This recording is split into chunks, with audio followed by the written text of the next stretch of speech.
Hey, today on the podcast, we got Jeff Clark.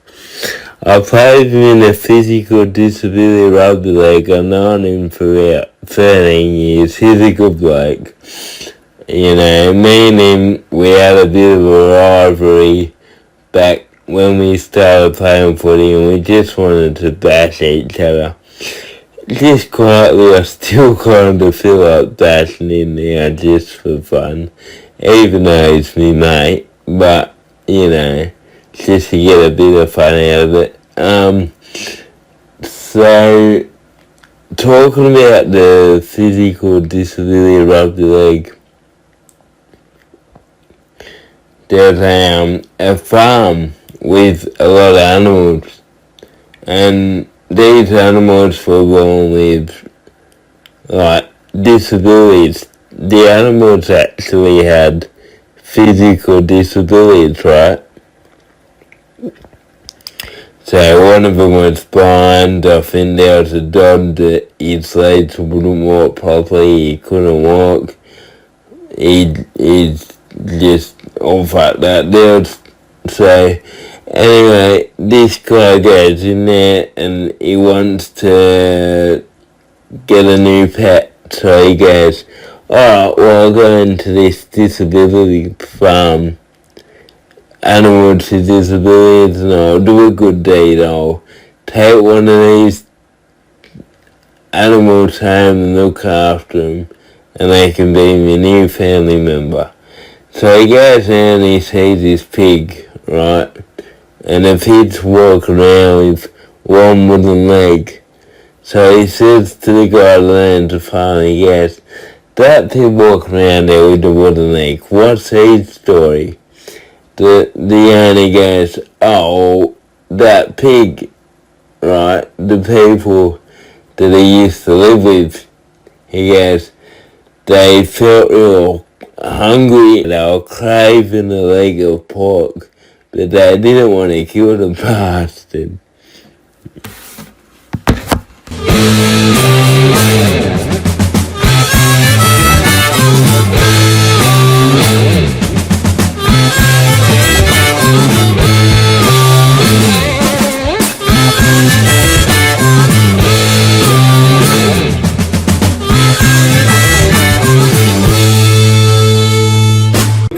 There you go. Oh, yeah. Right, so he was Jeff Clark. Now, Jeff, you're in a physical disability rugby league. So, what is your physical disability? Well, actually, my physical disability it's called ataxia, A-T-A-X-I-A. I actually born with it, but I was diagnosed when I was 21 years old. So, as soon as I found out I had a disability, which I always thought it was something at school that I had problems with. But as soon as I found out, I am Paralympics in '96, so it opened up a lot of doorways for me. Yeah, so what is ataxia? Because I've never heard of it. Oh, ataxia is a type of cerebral palsy, but it actually is, it's coordination balance, it affects your gait, the way you walk. Yeah. So sometimes I can be told if I walk into a pub that it's like, excuse me sir, how much you had to drink, and I've got to try and explain myself, and sometimes it's hard, but if I go to a pub they will know me that it's usually pretty good.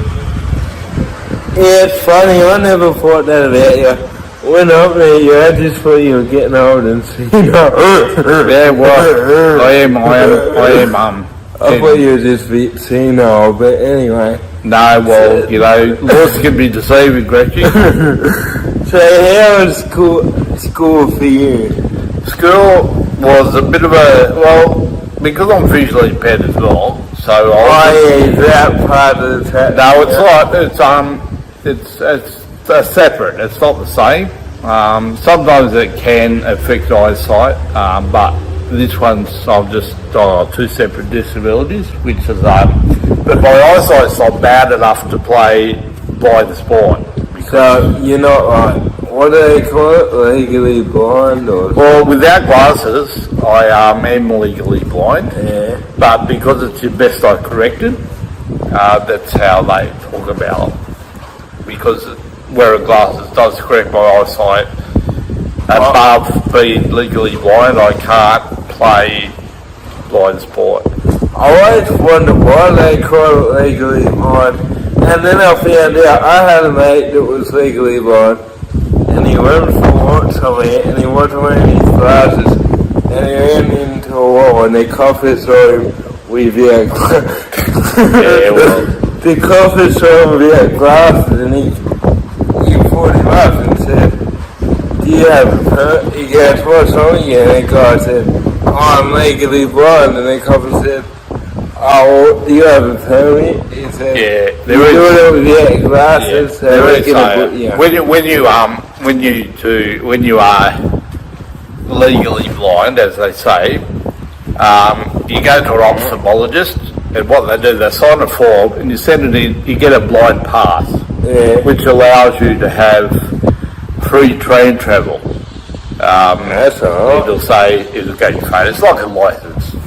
Yeah. And you get an Opal card with it, which the Opal card you can't put money on the Opal card, but it'll get you through the gates of that, which is if you show them your blind pass when you get told on the train where's your Opal card, you show them that pass and they say okay, no worries.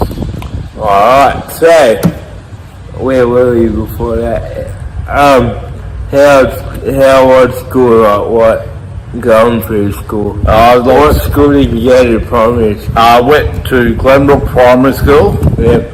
And then I went to the Pearl High School in Eaming Plumbing. So how was primary school going through? Primary school wasn't too bad. I just went through primary school. Primary school was, I liked primary school. I think, and infant school as well. But as soon as I hit high school, I started having problems sort of later on because I didn't went to year 10. I tried a lot of sports and I found I struggled with a lot of sports. That's why I always thought that there's something not right. So what I did, I struggled catching balls and I struggled doing gymnastics and stuff like that. So sports something I had never really got into. But what sport would you wanted to do that then? I tried to play rugby league and that didn't work too well. Yeah. So the coach said, "Why don't you try touch football or Oz tag?" And I thought, alright, I'll have a bit of a crack. So, but I sort of struggled a bit there because, I just didn't. I didn't fit in because I thought, because when you're in a team sport, I didn't, because I was a bit different. I didn't know the disability side of it, but because I was a bit different, I wasn't accepted, which with PGRL now, I've been there since day one. So rugby league at school, what did you have trouble with, like catching a ball? I usually because I didn't show fantastic skills, they put you on the wing, and then you never get. So you're just behind everyone. Yeah, I couldn't keep up and stuff like that, and getting back on side because I couldn't run backwards because my balance was a bit out. So I struggled, but I did my best, and that's all. Alright, so after school you got into athletics. Yeah, athletics. What was how did you get into it, and what was the journey from going here to, where did you go? You didn't go to Paralympics? Yeah, Paralympics 96. So what was Atlanta. The journey from what made you start athletics to get into Atlanta? Well, what happened? I rang up a coach. I started athletics in 1995.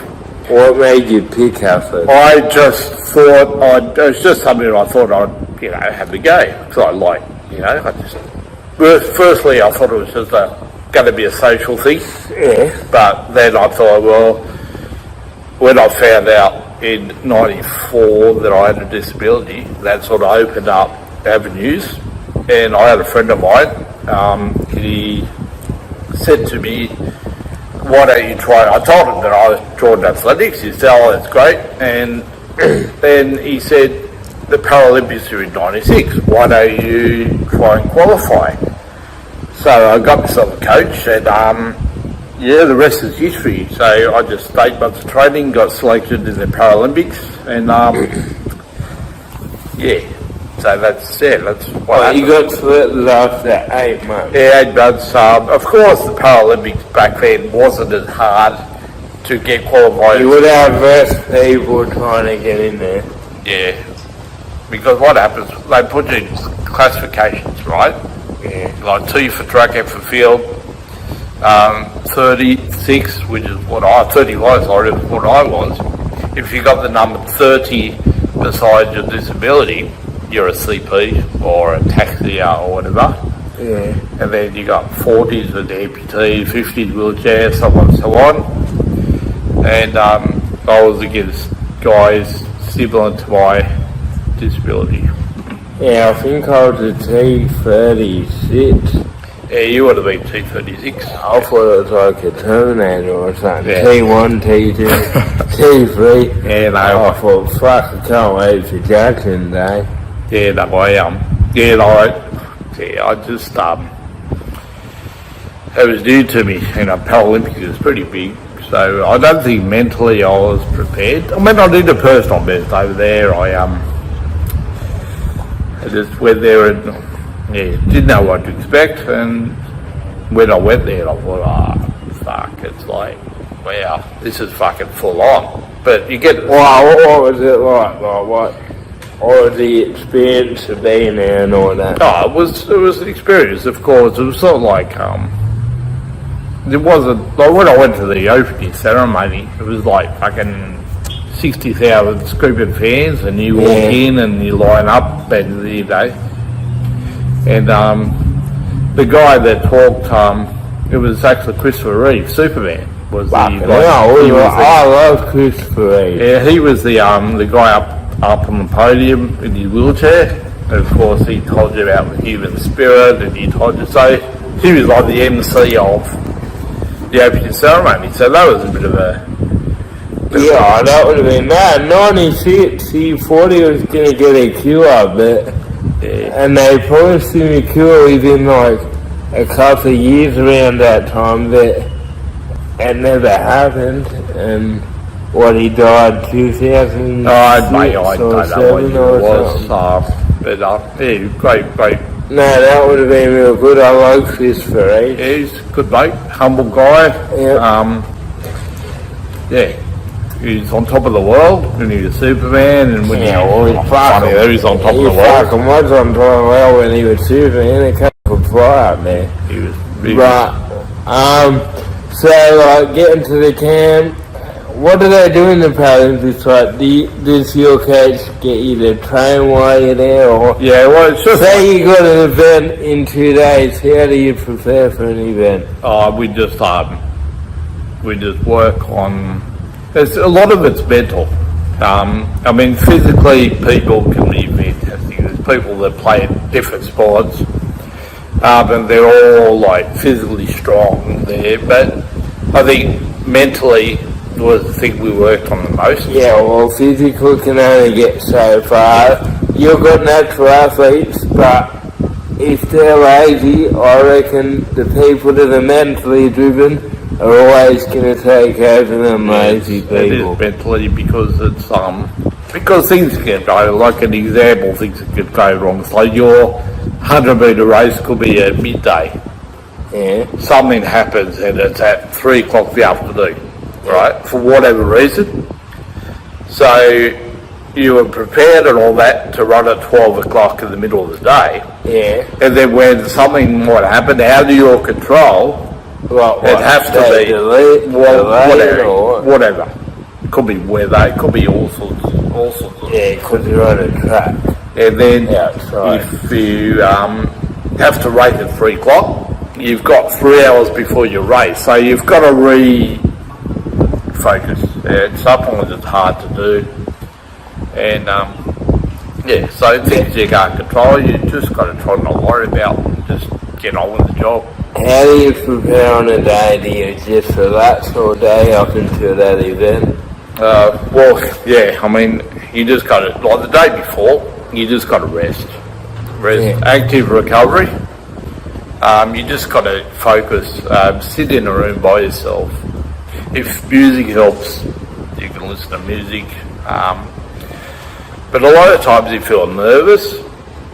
Sometimes it can be a good thing, because if you're not nervous, I think being nervous is your friend, you know, because if you're nervous, it's good to be nervous, because it just means that it's another boundary you've got to overcome. So I don't think nervous is good. Like, you know, people now go, oh, when you're nervous it shows that you care, but I'd rather get rid of that nervousness, because I think if you can practice being in the moment and just stay cool, calm and collected and learn to get out of that nervousness, you're going to have a better game. Yeah, I think, more relaxed. Yeah, I think what it is, I mean, it's but everyone's different, which is everyone's an individual. Like, I could enter a race or a game and I'm thinking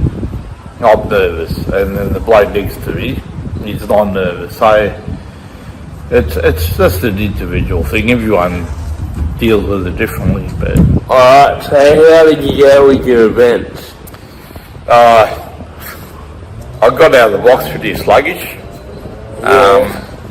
What's this 100 metre race? Yeah, it was a 100 metre race. I just to get a bit of start, and these blokes are flying machines. Like I said, it was the first time I've been international overseas. I think mentally I wasn't prepared, because I just didn't know what to expect. Wenches, you learn. What countries were they? Were they like Jamaica or there all them running? In my race there was the guy who won it. He was American. There was a Russian guy. There was a guy from Denmark, I think. There were 7 in the race. So, and back then, even in the normal Olympics, Australia wasn't big on track and field. No. So it would have been hard for you in the Paralympics to get up there. Yeah, well, actually, talk about that, like you go on the other team, like in the 96 Australian Paralympic team, for the size of our team compared to, say, the US, we won 42 gold medals. And that's all disabilities. US won 46. So we, as a nation, that's the record for Paralympics for an Australian team, for the most gold medals ever since 1960 it started. Right. So as a whole team, we did pretty good. Is that still the record? Yeah, it's still the record today. That's alright. Alright, so after the Paralympics, where did you go from there? Paralympics, I tried out for Sydney 2000, and that I just missed out on qualifying, which hurt because BJ Hagen. That would hurt, because 2000 was our games. Yeah, it was our games. And I just think 2000 is one of the highlights of my childhood, watching Kathy Freeman and. Yep. Well, that was But for myself, it was, I went and volunteered at the games as a volunteer, so you just, volunteer as a they're real that kind of thing. Yeah. So that was an experience. I had a couple of days off. I watched some of our events, Paralympics and the Olympics, and it was pretty hard to watch sometimes, because it's like I wanted to be out there. Yes, but it is what it is. Then So while you're at Atlanta, what was it like? Well, it was pretty warm, pretty hot. Now what happened? A few of us got off the plane, and we think, you know what? We're going to walk from the international terminal to the domestic terminal. What a fucking mistake that was. Yeah. Now, apparently there's shuttle buses that go from international to domestic. LA airport's fucking huge. So we decided to fucking walk. And it's like, my God, we were lucky to get the fucking plane because it was the longest fucking walk. And by the end of it, it took us like fucking hour. I can't believe how long it took. It took us forever. We thought, yeah, we'll just go for a walk. And it took forever. And ever. But finally we got there. We landed in Atlanta. And we stayed at the university. Yeah. And what happened, first night of the university, I was in the room on my own. I thought, fuck, this is great. And what happened was, probably 3 of me mates that I was in the room with, they were all coming the next day. So I thought, this is good. So I'll tell you what, I got my room, I unpacked my bag, and I needed a shit. Yeah. This is fair dinkum. And How long did you need shit for? All the way getting out pretty much when I got off the plane. From that how long weren't you holding? I was trying to hold it, but I went away for a while, and then come back. Yeah, and Zulu was taking his head out, was. Yeah. And when I got to my room eventually, I had the shit, and I used so much toilet paper, it clogged up the fucking bowl. Yeah. And I flushed the toilet. You know when you have a lot of paper shoved in there, Yeah. and you flush the toilet, all the fucking water comes up. Yeah, comes up the top. I do that all the time. Sometimes I use one toilet roll in one sitting. And then I've got to work out how to use the toilet brush without splashing it all over the room. What happened was, I was in the room with my own, so I thought it doesn't matter. Yeah. So I was sitting on the crowbar, and then I went downstairs to the reception. I said, "Have you got a plastic bag?" They didn't ask me why, but they said, "Yeah." They said, "How big do you want it?" And I said, "Oh, it feels like a garbage bag." The Titanic. They said, "Here's a garbage bag." So I went there, and I said, "Can I have like a glove, like one of the cleaner gloves?" Yeah. And someone's trying to ring. And then I went down in my room and I started picking up the toilet paper and shoving it into this bag. And I thought, oh fuck, what am I going to do? And then when I got all the toilet paper out, I tried to flush it and I flushed it. And then I thought, Just the Grogan wouldn't flush.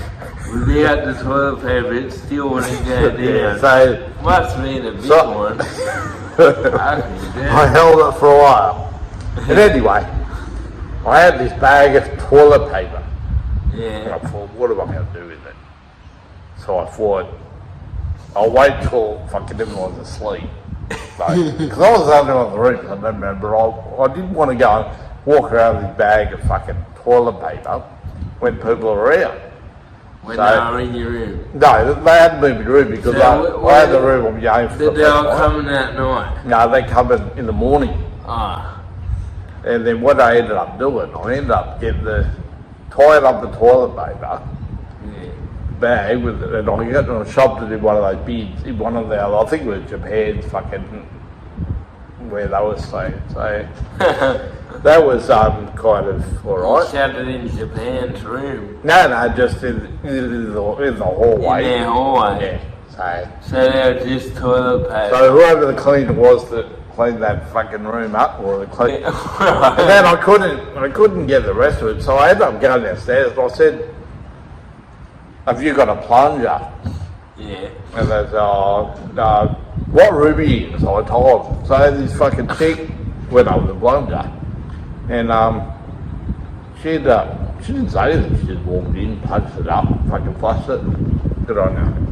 So that was my first night in the Atlanta. So that was a bit of a that was alright. And I thought, like, couldn't get much better than this, but you know, it was good. I'm glad I was on my own, and yeah, I did have to worry about like walk around with nothing on. And so that was but no one knew about that. But everyone obviously knows about that now. Are we going white publish? No, that's all right then. So whoever watches the podcast is going to know about it. Yeah. It was 27 years ago. So And all them Japanese people can get, oh, that's why I always feel shitty. yeah. Yeah. So there you go. So that's that was my first flight. So I thought I couldn't get much worse than that. Did so, you just go out at night or when the boys were there or anything? After the games, we went around to Atlanta. We went to this bar. Yeah. And it was, I don't know where it was, and I got so fucking drunk. Yeah. And I ended up talking to, I was sitting with this guy, apparently he was a coach of the fucking, he was a coach of a fucking Bulgarian team or something. Like he was a coach of powerlifting or something. Yeah, but And I was talking to him and fucking we had a drink and that, and then I ended up fucking getting up to go to the toilet and I fucking fell. I collapsed. I was so fucking drunk. Straight on the floor. Oh, it's on the floor. Yeah. And all my teammates saw it and they all gathered around me and I got picked up and a couple of the coaches helped me out. Fucking one around the arms, you know, to me, put me in a cab and said, oh, he's at this place wherever the university was. So that was, I remember that. Because you've got to be 21 in America to drink. Yeah, And I was 22, so I was pretty lucky. did the Bulgarian guy come around with you? No. He just, so. Because he was a weightlifter, it would have been. No, he was a coach. He was a powerlifting coach. Ah. So, because he was telling me about it, I couldn't fucking understand him because he was talking in some fucking. He wasn't talking. He was talking English, but he was like just in the Bulgarian accent. I don't know what a Bulgarian accent is.